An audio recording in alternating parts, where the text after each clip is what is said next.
নির্বাচন সামনে রেখে ব্যস্ত সময় পার করছেন তারেক রহমান। বিকেলে ওসমান হাদী হত্যা মামলার অগ্রগতি জানাবে ডিএমপি। হাসনাত আবদুল্লার ফেসবুক প্রোফাইল বন্ধ জানা গেল। কারণ, ওবায়দুল কাদের ও সাবেক ১৩ সচিবের দেশত্যাগে নিষেধাজ্ঞা। জুলাই হত্যাযজ্ঞ সালমান আনিসুলের শুনানি আজ। দীর্ঘ ১৭ বছরের বেশি সময় পর দেশে ফিরে ত্রয়োদশ জাতীয় সংসদ নির্বাচন সামনে রেখে ব্যস্ত সময় পার করছেন বিএনপির ভারপ্রাপ্ত চেয়ারম্যান তারেক রহমান। গত ২৫শে ডিসেম্বর লন্ডন থেকে দেশে ফেরার পর ৫ দিনের মাথায় মা ও বিএনপি চেয়ারপারসন খালেদা জিয়াকে হারালেও শোক কাটিয়ে তিনি রাজনৈতিক কর্মকাণ্ডে সক্রিয় হয়েছেন। নিয়মিত গুলশানে বিএনপির রাজনৈতিক কার্যালয়ে অফিস করছেন তারেক রহমান। সেখানে বিভিন্ন রাজনৈতিক দলের নেতাজোট শরিক পেশাজীবী ও নাগরিক প্রতিনিধিদের সঙ্গে বৈঠক করছেন তিনি। বৈঠকে আসন্ন জাতীয় নির্বাচন, পরবর্তী রাষ্ট্র গঠন, অর্থনৈতিক সংকট উত্তরণ এবং গণতান্ত্রিক কাঠামো নিয়ে আলোচনা হচ্ছে। আগামী ১১ই জানুয়ারি দীর্ঘ ১৯ বছর পর পৈতৃক জেলা বগুড়া সফরে যাচ্ছেন তারেক রহমান। সফরে তিনি সদ্য প্রয়াত খালেদা জিয়ার রুহের মাগফিরাত কামনায় দোয়া মাহফিলে অংশ নেবেন এবং রংপুরে জুলাই আন্দোলনের শহীদ আবু সাইদের কবর জিয়ারত করবেন। আসন্ন নির্বাচনে তিনি ঢাকা -১৭ ও বগুড়া -৬ আসনে বিএনপির প্রার্থী।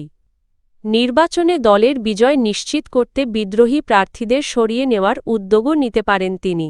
একই সঙ্গে বিভাগীয় জনসভা ও ঢাকার কয়েকটি আসনে ধানের শীষের পক্ষে প্রচারে নামার প্রস্তুতি নিচ্ছে বিএনপি। প্রতীক বরাদ্দের পর আনুষ্ঠানিক প্রচার শুরু হবে।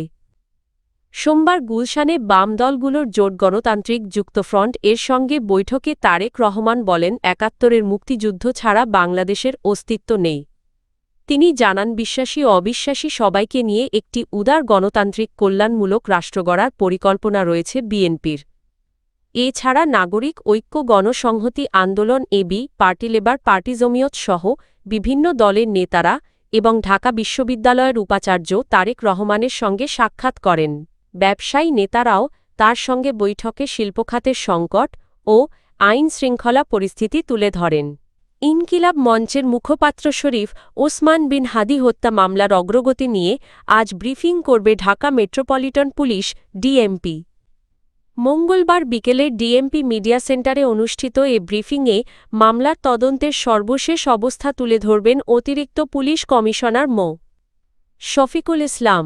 সংশ্লিষ্ট সূত্র জানিয়েছে, সময় মামলার চার্জশিট দাখিলের বিষয়ে গুরুত্বপূর্ণ ঘোষণা আসতে পারে। এর আগে সোমবার স্বরাষ্ট্র উপদেষ্টা মো. জাহাঙ্গীর আলম চৌধুরী জানান, শরীফ ওসমান বিন হাদী হত্যা মামলার চার্জশিট আগামী ৭ জানুয়ারির মধ্যেই দাখিল করা হবে। তিনি বলেন, এ ঘটনায় ইতোমধ্যে ১১ জনকে গ্রেপ্তার করা হয়েছে এবং মামলাটি দ্রুত বিচার ট্রাইব্যুনালে পাঠানোর সিদ্ধান্ত নেওয়া হয়েছে। অন্তর্বর্তী সরকারের মেয়াদেই এ হত্যাকাণ্ডের ন্যায়বিচার নিশ্চিত করা হবে বলেও জানান তিনি। উল্লেখ্য, গত ১২ই ডিসেম্বর রাজধানীর পল্টনের বিজয়নগর এলাকায় মোটরসাইকেলে করে আসা দুই ব্যক্তি শরীফ ওসমান বিন হাদীকে মাথায় গুলি করে পালিয়ে যায়। গুরুতর আহত অবস্থায় প্রথমে তাকে ঢাকা মেডিকেল কলেজ হাসপাতালে নেওয়া হয়। পরে পরিবারের সিদ্ধান্তে এভারকেয়ার হাসপাতালে ভর্তি করা হয় এবং উন্নত চিকিৎসার জন্য ১৫ই ডিসেম্বর তাকে সিঙ্গাপুরে পাঠানো হয়। সেখানে চিকিৎসাধীন অবস্থায় ১৮ই ডিসেম্বর তার মৃত্যু হয়। জাতীয় নাগরিক পার্টির এনসিপি দক্ষিণাঞ্চলের মুখ্য সংগঠক হাসনাত আবদুল্লার ব্যক্তিগত ফেসবুক প্রোফাইল ডিজেবল করা হয়েছে। মঙ্গলবার ৬ জানুয়ারি নিজের ভেরিফাইড ফেসবুক পেজে লাইভে এসে তিনি এ তথ্য জানান। হাসনাত আবদুল্লা বলেন, ভারত বিরোধী অবস্থান এবং পরবর্তী কিছু পোস্টের কারণে কপিরাইট ক্লেইমের মাধ্যমে তার ব্যক্তিগত আইডিটি অকার্যকর করা হয়েছে। তিনি জানান, ব্যক্তিগত আইডি বন্ধ থাকায় এখন থেকে তিনি নিজেই ভেরিফাইড ফেসবুক পেজটি সরাসরি পরিচালনা করবেন। যোগাযোগ স্বাভাবিক রাখতে অনুসারীদের পেজটি শেয়ার করার আহ্বান জানান তিনি। উল্লেখ্য, আইডি ডিজেবল হওয়ায় গত কয়েকদিন ভক্ত ও সমর্থকদের সঙ্গে যোগাযোগে বিচ্ছিন্ন ছিলেন এই এনসিপি নেতা। দুর্নীতি দমন কমিশনের দুদক করা মামলায় সাবেক মন্ত্রী ওবায়দুল কাদের সহ ১৪ জনের বিদেশ যাত্রায় নিষেধাজ্ঞা দিয়েছেন আদালত। মঙ্গলবার ঢাকা মহানগর দায়রা জজ মো. সাব্বির ফয়েজ দুদকের আবেদনের পরিপ্রেক্ষিতে এ আদেশ দেন। নিষেধাজ্ঞার আওতায় রয়েছেন সাবেক ১৩ জন সচিব ও ঊর্ধ্বতন কর্মকর্তা। দুদকের আবেদনে বলা হয় আসামিরা দেশ ত্যাগের চেষ্টা করছেন। তারা বিদেশে পালিয়ে গেলে তদন্ত ব্যাহত হওয়ার আশঙ্কা রয়েছে। তাই সুষ্ঠু তদন্তের স্বার্থে নিষেধাজ্ঞা প্রয়োজন।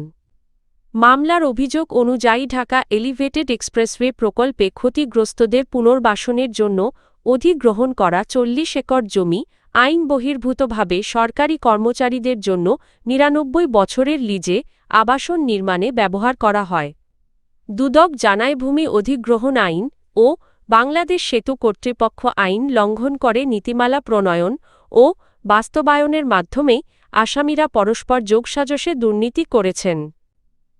এ ঘটনায় দণ্ডবিধি ও দুর্নীতি প্রতিরোধ আইনে মামলা দায়ের করা হয়েছে। জুলাই হত্যাযজ্ঞ সংক্রান্ত মামলায় কারফিউ জারির অভিযোগে সালমান এফ রহমান ও সাবেক আইনমন্ত্রী আনিসুল হকের পক্ষে শুনানি অনুষ্ঠিত হবে আজ মঙ্গলবার। আন্তর্জাতিক অপরাধ ট্রাইব্যুনাল ১-এর বিচারিক প্যানেলে তাদের আইনজীবীরা শুনানিতে অংশ নেবেন। প্যানেলের নেতৃত্বে রয়েছেন বিচারপতি গোলাম মর্তুজা মজুমদার। সকাল ১০টার পর কড়া নিরাপত্তায় দুজনকে কারাগার থেকে ট্রাইব্যুনালে হাজির করা হয়। রাষ্ট্রপক্ষ অভিযোগ গঠনের শুনানি শেষে বিচার শুরুর আবেদন করেছে। অভিযোগে বলা হয়েছে জুলাই মাসে কারফিউ জারি করে সংঘটিত হত্যাকাণ্ডে তৎকালীন প্রধানমন্ত্রী শেখ হাসিনার ওপর চাপ প্রয়োগে ভূমিকা রাখেন সালমান এফ রহমান ও আনিসুল হক। গণভবনে ব্যবসায়ীদের সঙ্গে বৈঠকের মাধ্যমে হত্যাকাণ্ডে উস্কানি দেওয়ার অভিযোগসহ তাদের বিরুদ্ধে ৫টি সুনির্দিষ্ট অভিযোগ আনা হয়েছে।